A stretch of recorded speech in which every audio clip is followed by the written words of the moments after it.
मुंबई के प्रसिद्ध लालबाग के राजा गणेश उत्सव मंडल के गणपति का विदर्भ से गहरा रिश्ता है। लालबाग के राजा को अकोला से भेजा जाने वाला जनेऊ पहनाया जाता है और ये पूरे विदर्भ के लिए गौरव की बात है।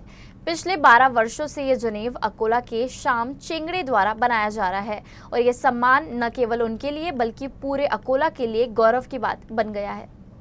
लालबाग के राजा को मनोकामना पूर्ति करने वाले गणपति कहा जाता है। बाप्पा के सजावट और उनके वेशभूषा में जनेऊ का विशेष धार्मिक महत्व होता है।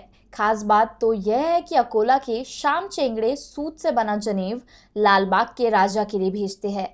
श्याम ने 2013 में मंडल के तत्कालीन प्रमुख अशोक पवार से संपर्क किया और लालबाग के राजा के लिए पहला जनेऊ बनाया। तब से उन्हें हर साल ये सम्मान मिलता है। दिलचस्प बात यह है कि श्याम का जनावा केवल लालबाग सा राजा तक ही सीमित नहीं है। राज्य के कई प्रतिष्ठित और प्रमुख गणेश उत्सव मंडल के लिए भी गणपति को पहनाया जा रहा है। मूर्तीला जानू घातल्याशिवाय मूर्तीची स्थापना होऊ शकत नाही व त्या अनुषंगाने मुंबईतला जो मानाचा व जगप्रसिद्ध गणपती आहे लालबागचा राजा, या गणपतीला जानवं घालतात पण ते सोन्याचं असते।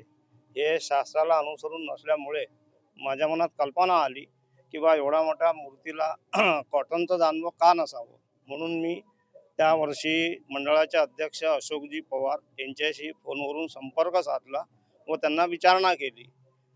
तर जानवं आपण मूर्तीला घालाल का? तो म्हणे हो, का नाही घालणार, याचं मूल्य काय? म्हटलं नाही, मला मूल्य नको आहे, मला सेवा हवी आहे।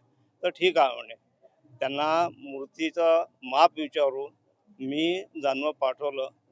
गणपतीची स्थापना झाल्यानंतर आम्ही जेव्हा बघितलं तर त्यावेळेस आम्हाला घातलेलं जानवं दोऱ्याचं दिसलं।